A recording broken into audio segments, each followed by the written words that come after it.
कांग्रेस नेता और पूर्व केंद्रीय गृह मंत्री शिवराज पाटिल अब हमारे बीच नहीं रहे। 91 साल की उम्र में उनका निधन हो गया है। महाराष्ट्र के लातूर में अपने घर में उन्होंने अंतिम सांस ली है।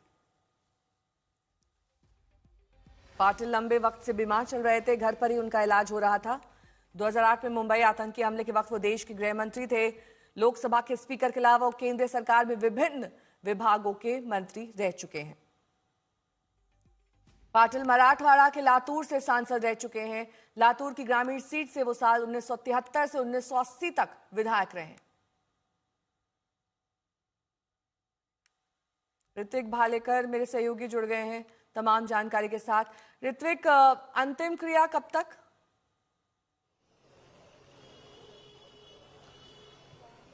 जी बिल्कुल, देखिए लातूर में उनके घर पर ही निधन हुआ है और कल 11 बजे तक उनका अंत्यविधि जो है वो लातूर में ही हो सकता है। लातूर से कुछ 10 किलोमीटर दूर बरवंटा गांव है, वहां पर अंत्यविधि की सभी तैयारियां अब शुरू हो चुकी है। आज दिन भर जो पार्थिव है वो दर्शन के लिए रखा जाएगा और देर रात तक गांव में भजन कीर्तन भी होंगे और बताया जा रहा है कि कल सुबह उनका पार्थिव जो है वो सीधा इस बरवंटा गांव में ले जाया जाएगा और 11 बजे के करीब अंत्यविधि जो है वहां पर पार होगी।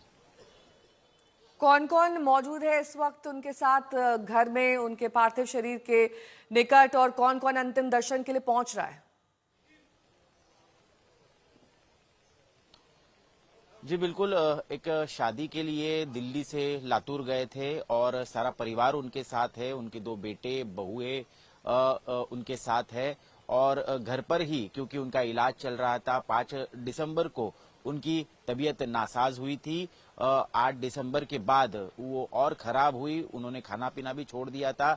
हालांकि एयर एम्बुलेंस से दिल्ली एम्स शिफ्ट करने की सोच विचार चल रहा था परिवार का, लेकिन क्योंकि नाजुक थी बहुत तबीयत, तो डॉक्टर ने सलाह दी कि यहीं पर ट्रीटमेंट की जाए फिलहाल। लेकिन आज सुबह 90 साल के शिवराज पाटिल चाकूरकर उन्होंने अपनी अंतिम सांसें जो है अपने लातूर के घर में ली। कई बड़े नेता, क्योंकि बताया जाता है कि कांग्रेस लॉयलिस्ट रहे हैं पिछले 5 दशकों से, वो एक बड़ा एक्सपीरियंस पार्लियामेंट्री पॉलिटिक्स और एडमिनिस्ट्रेटिव पॉलिटिक्स में उनका रहा है। राजीव गांधी हो, सोनिया गांधी हो, उनके साथ उनके मंत्रिमंडल में उन्होंने काम किया है। इतना ही नहीं बल्कि साथ ही साथ उन्होंने इंदिरा गांधी, उनके साथ भी काम किया है। राहुल गांधी के भी बहुत करीबी माने जाते थे। एक असल और कट्टर कांग्रेसी के रूप में उन्हें महाराष्ट्र में नहीं देश में जाना जाता है और इसी कारण कांग्रेस के बड़े नेतागण यहाँ पर आ सकते हैं। शरद पवार भी कल अंत्यविधि में शरीक हो सकते हैं। ठीक है, बहुत बहुत शुक्रिया तमाम जानकारी के लिए आपका।